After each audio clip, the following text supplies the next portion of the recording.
আচ্ছা, পুজো পরিক্রমায় আজকে কিন্তু আছি আমাদের লেক কালীবাড়িতে, মানে সাউথ কলকাতার একটা খুব জনপ্রিয় জায়গা যেখানে সব পুজো হয়।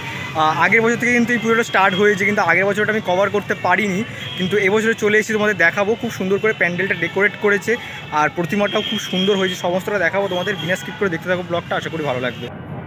দেখো, এই হচ্ছে মায়ের মন্দির, আর দেখতে পাচ্ছ এই জায়গাটা খুব সুন্দরভাবে সাজিয়েছে লাইটিং দিয়ে। তো চলো, এই হচ্ছে দেখতে পাচ্ছ মেন মণ্ডপ, যেমনটা আমরা গণেশ পুজো থেকে দেখেছি এই দিকে করে দিয়েছে এবছরে, মানে প্রত্যেকটা পুজো এবার থেকে এই সাইড করেই হবে।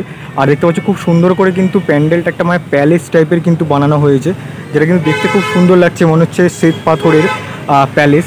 আর দেখতে পাচ্ছ এখানে কিন্তু লেখাই আছে লেক কালীবাড়ি, আর এটা কিন্তু ওনাদের মানে দ্বিতীয় বছর, সেকেন্ড ইয়ার ওনাদের।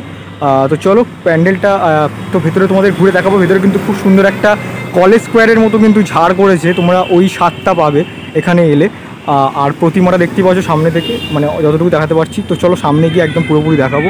আর দেখতে পাচ্ছ একদম কিন্তু ঢোকার মুখে কিন্তু এরকম ছোটো ছোটো দুটো ঝাড় কিন্তু ইনস্টল করেছে। এই বিষয়টা দেখতে পাচ্ছ, যেটা আমি তোমাদের একটু আগেই বলছিলাম, কলেজ স্কোয়ারের স্বাদ করে তোমরা দেখতে পাচ্ছ কতটা সুন্দর লাগছে। জানি না এই জায়গাটা ব্লিঙ্ক করছে একটু, তা আমি তোমাদের একটু বোঝানোর চেষ্টা করছি। দেখতে পাচ্ছ এই ভেতরের অংশটা কিন্তু খুব সুন্দরভাবে কিন্তু ডেকোরেট করেছে, মানে একটা প্যালেসের ভেতরে যেরকম ঠিক হয় সেই অনুকরণে কিন্তু মানে কাল্পনিক মণ্ডপটা তৈরি করেছে। আর দেখতে পাচ্ছ এই যে ঝাড়টা কত সুন্দর করেছে। আর দেখতে পাচ্ছ এই হচ্ছে প্রতিমা টোটাল। এই জায়গাটা জানি না কেন ব্লিঙ্ক করছে একটু, তো যাই হোক।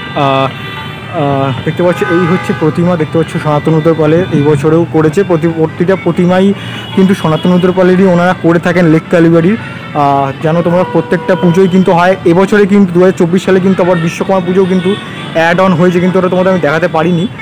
কিন্তু আমি সেকেন্ড ইয়ারে কিন্তু দুর্গা পুজোটা তোমাদের দেখাচ্ছি, যদিও আগের বারেরটাই মিস করে গেছিলাম। দেখতে পাচ্ছি খুব সুন্দর করে কিন্তু প্রতিমাটা তৈরি করা হয়েছে, গোল্ড কালারের কিন্তু গয়না পরানো হয়েছে। আর পেছনের দিকে যে অংশটা সেটা কিন্তু এরকম মেটেল কালারের কিন্তু করা হয়েছে, মানে চালার যে অংশটা।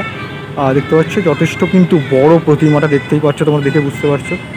আর মা এখানে কিন্তু দেখতে পাচ্ছ রুদ্রাণী রূপে কিন্তু বিরাজমান, দেখতে পাচ্ছ খুব সুন্দর প্রতিমাটা করেছে, দেখতে পাচ্ছ। আর অনেকটাই কিন্তু বড়। আর এদিকে আছে আমাদের কার্তিক মহারাজ, মানে দেব সেনাপতি কার্তিক। আর দেখতে পাচ্ছ এদিকে কিন্তু আমাদের সরস্বতী আছে, মা সরস্বতী বাগদেবী। আর ওদিকে দেখালাম হচ্ছে শ্রী লক্ষ্মী আর আমাদের গণপতি বাপ্পা। আর এই হচ্ছে আমাদের মা দুর্গা। তো লেক কালীবাড়ি থেকে কিন্তু তোমাদের এতটুকুই আপডেট দিলাম। মায়ের মুখটা কিন্তু খুব সুন্দর লাগছে দেখো। তো অবশ্যই মানে তোমরা আসো, এসে কিন্তু লেক কালীবাড়ির দুর্গা পুজো কিন্তু উপভোগ করো। তো পুজো পরিক্রমায় কিন্তু আজকে সাউথ কলকাতায় ছিলাম, সাউথ কলকাতায় লেক কালীবাড়িতে ছিলাম। কেমনটা লাগলো অবশ্যই কিন্তু কমেন্ট সেকশনে জানাতে ভুলো না প্লিজ। ভালো লাগলে লাইক করো। আর মনে হয় আমি প্রথমে এই ব্লগটা দিলাম মানে লেক কালীবাড়িতে, লেক কালীবাড়ি দুর্গা পুজোর। তো যাই হোক, কেমনটা লাগলো অবশ্যই লাইক করে জানিও, বেশি বেশি করে শেয়ার করে দিও। আর অবশ্যই কিন্তু চ্যানেল নতুন হলে সাবস্ক্রাইবটা করতে ভুলো না। চলো একটা নতুন কোনো ব্লগে দেখা হয়, যতক্ষণ দেখতে থাকো ঠাকুর দেখার ব্লগ আর সাথে থাকো। আর প্লিজ সাবস্ক্রাইবটা করে দেখো। আর অবশ্যই কিন্তু ফেসবুকটাও ফলো করতে ভুলো না। তো চলো আরেকটা কোনো নতুন ব্লগে দেখা হচ্ছে, ততক্ষণ দেখতে থাকো ঠাকুর দেখার ব্লগ আর সাথে থাকো। চলো টাটা আজকের জন্য।